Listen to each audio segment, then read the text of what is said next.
days of dawn. On and on, going on.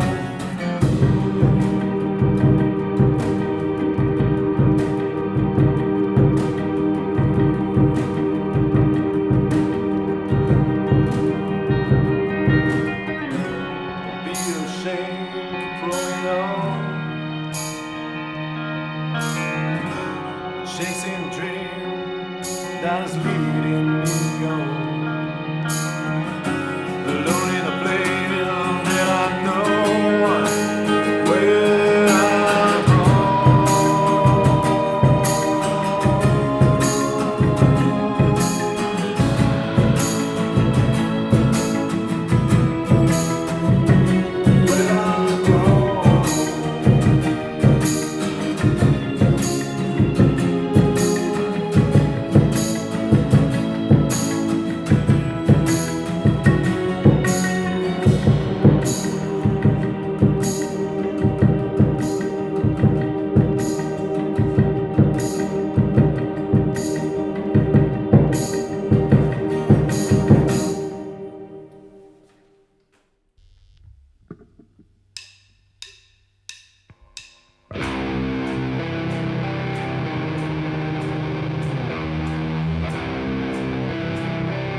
Seven Weeks au Musée des Beaux-Arts de Limoges. Bonjour Julien. Bonjour.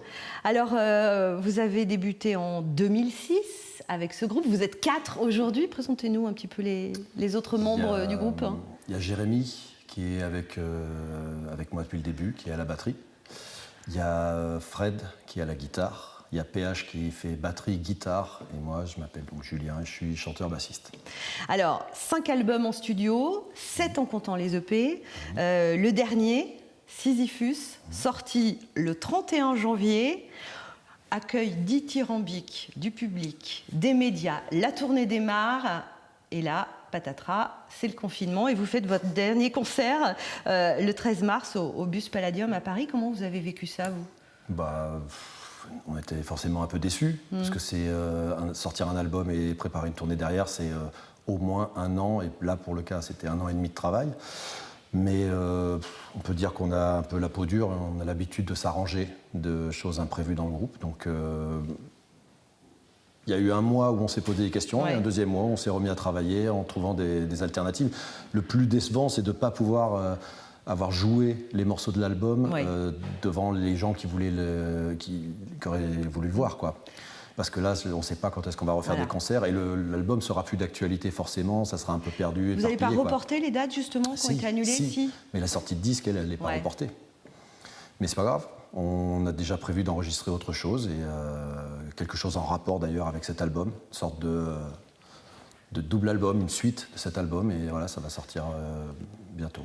Alors, on va quand même parler de Sisyphus, le mythe de Sisyphe, en fait. Alors, comme ça, les groupes de métal, ils lisent Camus et ils nous font le mythe de Sisyphe. On n'est pas un groupe de métal, mais... de rock puissant, on va dire. C'est pas mal, ça. Ouais, si tu veux. Mais on n'est pas un groupe de métal, mais oui, on lit Camus. Heureusement, on ne lit pas que Rockard, je sais pas, des magazines de métal. Mais non, c'est... Pourquoi avoir décidé de parler de ça, du mythe de Sisyphe? On va rappeler, c'est dans la mythologie grecque, c'est Sisyphe qui monte son rocher en haut d'une colline et qui redescend tout le temps et il remonte. Et c'est quoi? C'est l'histoire du groupe? Ceci dit, c'est presque l'histoire de la vie aujourd'hui. Oui, c'est l'histoire de beaucoup de gens qui portent un projet. Porter un projet, ça vient vraiment de ce genre d'image, quoi. Et nous, on porte notre projet depuis longtemps et c'est souvent qu'à un moment, on pensait l'avoir porté bien assez haut et puis qu'il dévale la pente, il faut tout recommencer et tout. C'est un peu les cycles, ne serait-ce que... Même sans embûche, c'est le cycle d'un groupe. C'est-à-dire, on compose, on travaille, on gravit la pente, on arrive en haut, c'est le moment où on est sur scène, voilà. Et après, le rocher redescend, il faut recommencer tout ça. Et on a fait une pause en 2018, on s'est dit, est-ce qu'on continue? Ça fait déjà 13 ans qu'on existe. On s'est dit, est-ce qu'on continue? Et on a réfléchi à notre condition, et notre condition, on l'a vraiment retrouvée dans le mythe, à la base mythologique de Sisyphe, mais aussi dans l'adaptation et philosophique de Camus, quoi, qui nous a beaucoup accompagnés pendant la création de l'album. Et c'est vous qui avez décidé ça, de reprendre ça Les choses, elles se font instinctivement, on ne sait pas trop pourquoi. C'est comme écrire des textes. Au début, on écrit des textes, on ne sait pas trop ce que ça veut dire, et c'est 2 mois, 6 mois après qu'on comprend vraiment le fond de ce qu'on a voulu dire. Et là, c'est pareil. Au début, on était là, cette histoire de Sisyphe, telle qu'on la connaît, l'image d'Épinal de Sisyphe, nous correspondait. Et puis, petit à petit, on s'est rendu compte que Camus, par exemple, dit le chemin est plus important que le sommet. Donc Seven Weeks cite Camus également. Non, pas dans nos textes, et puis on ne se permettrait pas, on n'est pas suffisamment calé là-dessus, mais l'image du fait que la création est plus importante que l'œuvre, ça c'est quelque chose qui nous plaît. Ouais. On va parler également du clip, qui est absolument magnifique, qui a été réalisé ici à Limoges. Oui, c'est au Cercle Turgot, qui est assez connu, voilà, qui est maintenant dans un état assez délabré, qui est hyper beau, parce qu'il y a ce mélange de luxe, de faste, avec tous ces ornements qui sont un peu partout, et en même temps c'est un peu décrépit. Et voilà, avec l'équipe de Cooks et avec William Van Restin, on est allé dans ce lieu, on s'est vraiment fait plaisir. Ouais. Et j'invite tout le monde à aller voir ce clip, parce que c'est vrai qu'il est magnifique. C'est quoi du coup maintenant les projets de Seven Weeks? Les projets, on a des dates, ça reprend, il y a des concerts qui reprennent normalement au mois d'octobre. Nous cet été on enregistre donc une sorte de suite à cet album, Sisyphus. Et on va le sortir probablement à la rentrée. Les choses, elles changent vite en ce moment. On ne peut pas caler un... Il faut s'adapter. Voilà, faut s'adapter. Et puis dès qu'on peut, on reprend nos dates. De toute façon, toutes nos dates ont été reportées à 2021. Donc on a au moins toutes ces dates-là qui vont revenir. On devait faire les Francopholies de La Rochelle qui sont reportées en 2021, par exemple. Voilà. Bon, bah alors on peut vous souhaiter quoi? Déjà, est-ce que vous aviez, j'imagine, non, jamais joué Non. dans un musée et au musée des Beaux-Arts de Limoges? Non, Alors, jamais. 7 Weeks au musée des Beaux-Arts de Limoges, ça on peut le cocher, c'est fait. Ouais, c'est fait, c'est fait. C'était fort, hein. C'était fort, c'était puissant.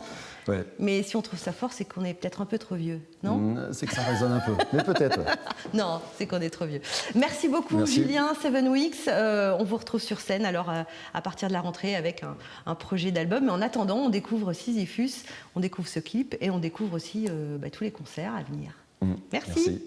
C'est notre fête de la musique à nous, ici au Musée des Beaux-Arts de Limoges. Et pour parler culture, je suis ravie d'accueillir Jean-François Julien, journaliste au Populaire du Son. Bonjour. Bonjour Guylaine. Et Alain Mercier, directeur de l'Opéra de Limoges, directeur général et artistique de l'Opéra. Alors on va commencer déjà avec vous, Jean-François Julien.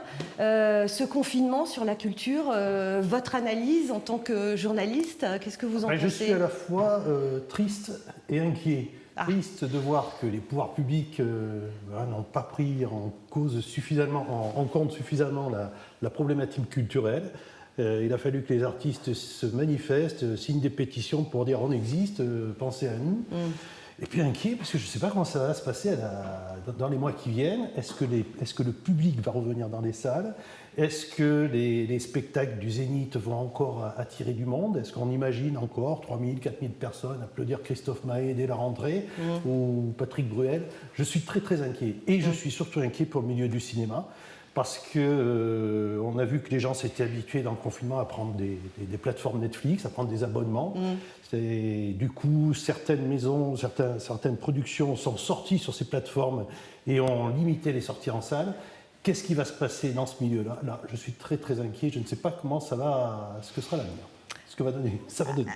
Alors merci, vous partagez la même analyse, vous déjà, du point de vue de l'Opéra de Limoges. Comment ça s'est passé le confinement? Ça a été l'arrêt total, évidemment, de tout ça. Alors évidemment, je partage l'inquiétude pour maintenant, surtout pour l'avenir. Le confinement, pour nous, ça a été plusieurs étapes. C'était d'abord un choc, puisque même si on sentait venir la situation, fin février, quand on a attaqué les répétitions de Nouvel Opéra, on a travaillé 3 semaines, on a pris des mesures déjà, et puis d'un coup, ça s'est arrêté brutalement, et on était à 10 jours d'une première, donc c'était évidemment pas très facile. Ensuite, il y a eu tout un temps un petit peu compliqué, où il a fallu prendre en compte, passer le premier choc, toutes les annulations qui arrivaient devant nous, hein, donc, et comment on allait les gérer, comment on allait essayer de tenter de sauvegarder quand même les contrats d'un certain nombre de personnes. Hein. Je rappelle qu'à l'Opéra, entre le 13 mars et le 30 juin, c'est 150 contrats d'intermittents, c'est plusieurs contrats de session, c'est 42 représentations annulées, certaines à Limoges, d'autres en tournée, voilà, sans parler même des spectacles que nous hébergeons à l'Opéra pour le compte de producteurs extérieurs. Donc il y a eu ce temps-là, et puis enfin a commencé à arriver le temps, je dirais là, à partir de fin avril, de commencer à penser à la reprise. Oui. Et on est toujours un peu dans ce temps-là, même si on a maintenant plutôt pas mal avancé, mais avec encore beaucoup d'incertitudes. Et je pense que peut-être à l'inquiétude, j'ajouterais le mot incertitude, puisque je pense que quand on pilote une institution, alors peut-être on est un tout petit peu plus protégé, parce que je dirais la capacité financière de l'institution permet de faire un tout petit peu amortisseur, et les pouvoirs publics sont restés extrêmement fermes derrière nous sur le paiement des subventions notamment, qui nous ont garanti pour cette année 2020, donc ça nous a protégés un petit peu. Mais néanmoins, il y a bien d'autres contraintes qui sont devant nous, et pas des moindres. Il y a l'accueil du public, va-t-il venir, mais dans quelles conditions on va pouvoir l'accueillir? Voilà. Alors ça se dessine, mais c'est pas encore très très clair. Suivant qu'on regarde telle ou telle information, on n'a pas tout à fait exactement les mêmes choses. Et puis, pour nous spécifiquement à l'Opéra, vu que l'Opéra met en jeu énormément de personnes dans le travail, la grande difficulté, c'est comment concilier des mesures barrières à l'intérieur du travail lui-même, qui nous empêche très très clairement aujourd'hui de mettre par exemple l'orchestre dans la fosse, en tout cas pas avec un effectif suffisant pour pouvoir jouer déjà la première production d'entrée de saison, que nous avons donc d'ores et déjà reportée dans 2 ans. Mais on essaye aussi de ne pas se laisser aspirer par cette situation très tourmentée, en essayant remplacer certains projets, d'être créatif, d'inventer d'autres formes, etc. Donc il y aura évidemment une saison à l'Opéra à partir de la saison prochaine. On s'y prépare et on sera prêt en septembre. Bon. Et pendant le confinement, vous vous êtes un petit peu réinventé quand même aussi avec l'opéra à la maison, ce genre de choses. Vous avez utilisé les réseaux sociaux. Oui, alors c'est vrai qu'on a beaucoup utilisé les outils numériques. Hein. Oui. Et je dois dire que c'était même pas forcément une stratégie délibérée au départ. Les artistes eux-mêmes s'en sont emparés, ont donné l'élan, hein, notamment les musiciens de l'orchestre qui les premiers ont pris en charge des projets en multivision, hein, un mouvement de la 40e de Mozart, une magnifique réadaptation du Cendrillon de Massenet que nous avions interrompu, tout en petit théâtre de légumes et d'objets, voilà, donc ils ont fait eux-mêmes. Et puis nous aussi, on a évidemment pris en charge un certain nombre de projets. Donc on a fait quand même, là, j'ai compté ce matin, on a enregistré 50 projets en fait en vidéo, à distance, et ça a considérablement aussi élargi l'audience. Parce que tous ces projets ont été vus par 70 000 personnes, donc ce qui est une autre façon de faire. Alors évidemment, quand je dis ça, pour moi, ce n'est pas une solution, c'est un outil de développement. Mais on ne peut évidemment pas se résoudre à envisager le spectacle vivant par des outils numériques uniquement, même si ces outils peuvent être parfois très utiles pour accompagner. Voilà, donc nous avons essayé de rester présents. Et puis on a fait aussi un travail de proximité différent, puisque dès la première semaine du confinement, quand nous sommes partis le 16 mars au soir, ou le 17 à midi, je ne me rappelle plus très bien, on a extrait 1500 noms des 1500 spectateurs les plus fidèles de l'opéra, et on s'est réparti en fait une vingtaine de personnes entre tout le personnel d'accueil du public, de la billetterie, etc. Et on a décidé d'appeler les spectateurs 2 fois par semaine, régulièrement, pendant toute la période du confinement. Donc ce qui était l'objectif, c'était de garder tout simplement un contact humain entre personnes, et je pense que ça a été plutôt apprécié par les spectateurs, même si parfois quelques personnes, effectivement, nous ont dit « Bon, écoutez, c'est très gentil, mais l'opéra, c'est important pour moi, mais c'est peut-être pas utile de me rappeler pendant un mois, 2 fois par semaine. » Mais par contre, à l'inverse, d'autres personnes, ensuite, il y a eu des rendez-vous réguliers d'organiser avec l'équipe de phoning, comme on dit aujourd'hui, et je pense que ça a été assez efficace, finalement. On a vraiment gardé le contact. Ah ouais, vous voyez, hein, Jean-François Julien, finalement, c'est marrant de voir comment on peut se réinventer de manière différente. Alors, il y a eu le revers de la médaille, c'est ça. Voilà, il y a eu le côté catastrophe, etc. Il y a le côté inquiétant, mais il y a le côté aussi, comment dirais-je, il y a une fleur qui est née dans ce désert, c'est qu'il y a eu des initiatives. Je pense par exemple à Thierry Chenaveau, de Henri Minure, qui s'ennuyait chez lui, qui a dit bon, ben, on va faire un spectacle pour remercier les personnels soignants, et on va monter sur la gare de Limoges au mois d'octobre une installation lumineuse, et il a fait un appel à subvention. Il y a déjà des entreprises qui se sont manifestées. Enfin voilà, il y a par exemple aussi notre ami Dominique Desmond, qui est chanteur d'opérette, qui lui, tous les soirs à 20h, ouvrait sa fenêtre et chantait une chanson et se mettait au piano. Il était accompagné par Jean-Claude Robert, et ils avaient fidélisé un public dans la rue des Arènes, vous voyez. Voilà. Donc il y a eu des choses quand même qui ont été assez drôles. C'est vrai qu'il y a beaucoup d'artistes comme ça, je pense notamment à Philippe Lars qui faisait un direct tous les midis aussi. Voilà, ça a permis comme ça aux artistes limougeaux de participer à la culture par les réseaux sociaux. Et c'est ça, et en plus d'élargir leur audience, parce que c'est vrai que c'est, par exemple pour l'opéra, il est évident que sur les 70 000 personnes, il n'y a peut-être pas que des amateurs d'opéra, et des gens qui ont découvert par ce biais les qualités des artistes qui se produisent dans cette maison. Donc voilà, c'est aussi le côté sympathique de ce confinement. On va terminer sur du positif. Alors actuellement, là, à l'opéra, il se passe quoi? Vous êtes en train de... Le travail a repris du côté des équipes administratives, communication, technique, atelier. Donc depuis le 11 mai, alors par petites étapes successives, hein, on n'est encore pas complètement à plein régime. Normalement, on a prévu de revenir en présentiel à plein régime à partir du 1er juillet. Donc on va travailler encore tout le mois de juillet. Il y a des choses donc on reprend des répétitions à partir de demain avec le chœur, et la semaine prochaine avec l'orchestre. Non pas pour produire des projets en public, mais pour tester en fait tous les dispositifs de distanciation et de sécurité qui vont nous incomber dorénavant et qui sont extrêmement contraignants. Donc ça va nous permettre de les tester, puis ça va permettre aussi aux équipes artistiques qui sont restées à la maison là, depuis le mois de mars de se retrouver avant qu'arrive la période un peu d'été et de revenir à la rentrée. Et puis du côté des projets participatifs comme Opéra Kids et Un Chant de Chance avec les adultes, alors on va reprendre en présentiel en extérieur avec Opéra Kids à partir de, je pense, de début juillet. D'accord. Donc, voilà, donc il va y avoir 2 ou 3 lieux à Beaubreuil, en centre-ville, et puis peut-être dans un autre endroit, où on fera des ateliers tous les matins avec des petits groupes de nos enfants d'Opéra Kids. Et puis avec les adultes du programme Un Chant, une Chance, qui était un programme qui démarrait au moment où pratiquement il a eu à peine eu le temps de démarrer, qu'il a fallu l'arrêter. Donc là, on fait du travail en visio, en individuel pour l'instant avec chacun. Et donc tout ça continue malgré tout. Hein. Oui. Voilà, il ne faut pas lâcher le contact. Mais bien sûr. Voilà. Donc ça, c'est des notes positives.